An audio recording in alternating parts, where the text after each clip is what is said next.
What a lot of innovation leaders don't realize is that now is the time to begin practicing visualization every day in order to navigate uncertain times ahead. And this is a topic that's been really critical. I've been hearing a lot from innovation leaders as I've been on calls, and really as I've also been facilitating innovation and design thinking sessions, is this concern about things slowing down and innovation slowing down as a result of the expected recession, right? And for a lot of us that have been through recessions in the past, we've seen budgets dry up, right? Just complete pullback. And in this environment, we've also already seen layoffs from different companies like Tesla and others. And so if you're watching the news, you're probably thinking, oh man, that my company is probably going to be pulling back in terms of innovation investments, in terms of digital transformation. And so that's completely expected to have that feeling. Definitely if you're watching the news on a regular basis, you're probably just waiting for the news that your budget is going to get pulled back or that your budget is going to get reallocated somewhere else as an innovation leader. And the reason I want to talk about this is as innovation leaders, our job is to help lead our companies continue to ideate, continue to drive digital transformation through uncertain times. In a lot of cases, uncertain times is what innovation leadership is made for. Because most companies, even though, and this is me going through, I guess I can say I went through one major recession, but having gone through in my career multiple downturns and changes and shifts, the thing that is the pattern during downturns is that companies rely even more on innovation to either reduce costs or to try to come up with new ideas to drive revenue. Yes, it's true, budgets do shrink during recessions, during downturns. I'd be lying to you, obviously, if I said budgets don't shrink. It's just budgets get allocated to helping reduce costs while also trying to find opportunities to drive new product, new revenue, right? And so that's really that gap that innovation lives in. And so even though budgets across the board may shrink, innovation leaders are really set up, especially today, to help drive companies out of the recession when the rebound happens. And so the thing I want you to begin thinking about as an innovation leader is first to shift from the mindset of, oh, the sky is falling and I'm just waiting for my budget to get cut, and shifting more into this mode of, now is my time to shine, now is my time to grow, now is my time to actually challenge my leadership, challenge my team, challenge other employees in the organization to really lean into innovation and new innovation ideas, right? And so that's where I want you to get, is that mindset that this is my time, right?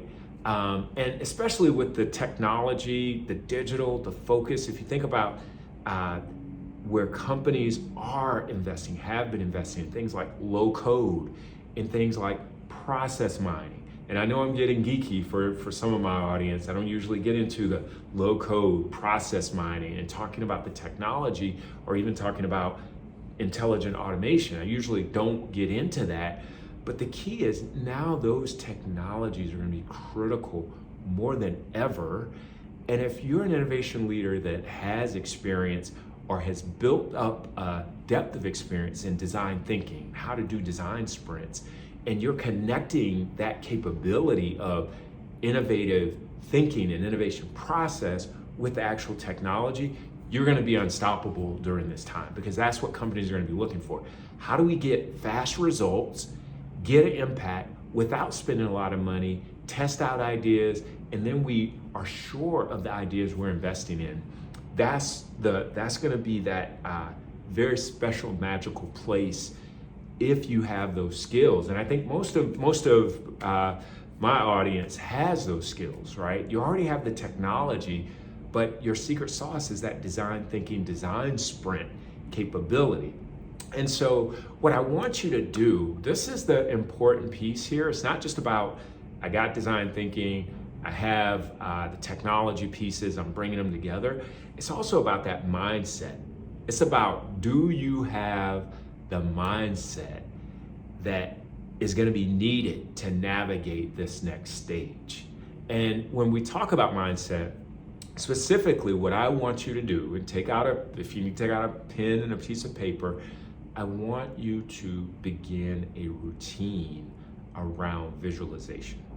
And this is something I started about 2 months ago, and someone challenged me around this to visualize what is my big, hairy, audacious goal, me on a personal level, what is my big, hairy, audacious goal, and to really write it out, right? And so I wrote out both a 5-year long-term and also a quarter, the next 3 months, the next 6 months, visualization, wrote it out. And what's really cool about this when I wrote it out is when you write out your visualization, it's so important to write it as if it's happened and to write it in detail. Like, what does it feel like? Not just, hey, I accomplished this goal, but what does it feel like? What does it mean to you? What does it mean to your family? If you have kids, like, how does it feel to have your kids see that you've accomplished this goal, right? And so the idea is to really lean into what is that visualization, and don't be shy. This is something that I had to challenge myself on, is when I realized, and for a lot of you out there, some people, and I'll share, probably oversharing here, but my visualization initially was one day, well, as a little kid, I wanted to own or have my own jet, right? And I think a lot of us have that thing from when we were a kid, like, I want my own private jet.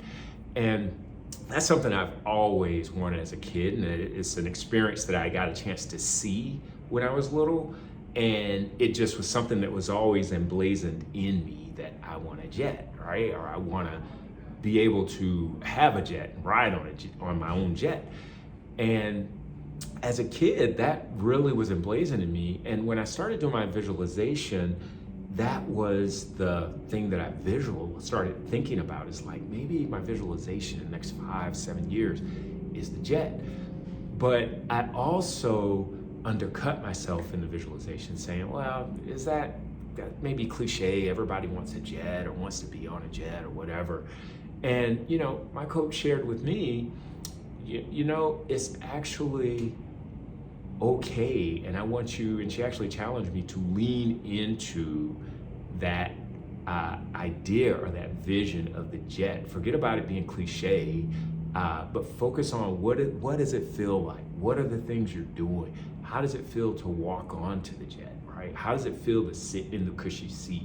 How does it feel to have the chef actually making your dinner on the jet, right? And so I wrote that out, and really it made me start thinking, when you're visualizing and writing things out, you gotta think bigger, right? Don't just think about things in a small way because you want to be conservative, or even thinking about it, how will other people think about my vision, right?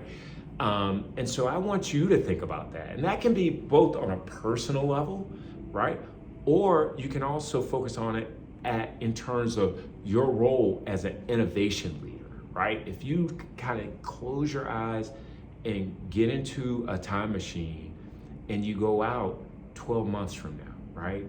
We've gone through the recession, but you were able to accomplish big, hairy, audacious goals as an innovation leader, right? What is that big, hairy, audacious goal, right? And this doesn't have to be like, hey, I launched an automation project, right? It can be, but I want you to dream bigger. What is that big, hairy, audacious goal that you want as an innovation leader or personally, right? And I want you to write it out. I want at the beginning, what is the date that you're writing this on, right? right? If it's, let's say it's next year, same time next year, then you're gonna write out August the 4th, 2023, and then start writing as if you're just writing in your journal on that day and talking about the big audacious goal that you got to, how you got there, what it felt like, what you did even to reward yourself for getting there, right? And so this is an important practice to begin doing, especially during uncertain times as an innovation leader. And the reason this practice is so important is because we have to stay positive as innovation leaders. That's almost underneath, that's the thing that really separates innovation leaders, is there's leaders in general and people in general that are cynical, right? And nothing's wrong with being cynical, but constant cynicism is really hard to sustain positive momentum around innovation, right? And so we have to balance that. And I know I'm a natural cynic. Sometimes I can be very cynical, but I also am always optimistic about finding new solutions, right? And so that's what we have to sustain during tough economic times, during uncertainty. And so that's the piece I really wanna encourage you and really challenge you. Forget about encouraging you. I wanna challenge you to write out your visualization, and then every day for, let's say I'll set a goal, 21 days. That's usually how long it takes to form a habit. The next 21 days to actually review that visualization, close your eyes and just walk through achieving that, right? That's the big piece, is that daily walkthrough of what does it feel like? What am I doing? How am I getting there? And so even reading the visualization, right? Reading through what you wrote out for that day and just, okay, I'm visualizing getting there, you know? I think I got another tip around visualization, to even play music in the background. Again, this is something I was skeptical of, but I started like, listening and playing music in the background. And it actually helps to kind of trigger your brain around making progress towards that goal, right? And it almost becomes the theme song in the back of your mind. And so with that, I just want to leave you with just starting the practice today. And then let me know what you come up with. If you have any questions, just feel free to email me. You can always email me at clay@digitalfastforward. And really, again, I want to invite everyone, in the audience, if you haven't done so already, make sure you click the link that we're going to include to set up an innovation leadership strategy call. And again, in these calls, we walk through the big obstacles, big challenges you're facing in terms of leveling up as an innovation leader, and challenges or blocks that are going to keep you from executing your playbook for innovation. And we walk through those, and the power of that conversation is being able to get some insight, objective perspective, and definitely coming from my experience driving innovation over the last 20 years. I'd love to say 25, but I would say it's really been the last 15, 20 years that I've just been sleeves rolled up, heads down, helping teams drive innovation. And so just being able to hear your challenges and be able to give you some feedback and recommendations on how you might want to tackle those and help you really build out your playbook and make sure you're able to execute. And so click on the link to schedule a time for the complimentary innovation leadership strategy call. And from there, happy innovating.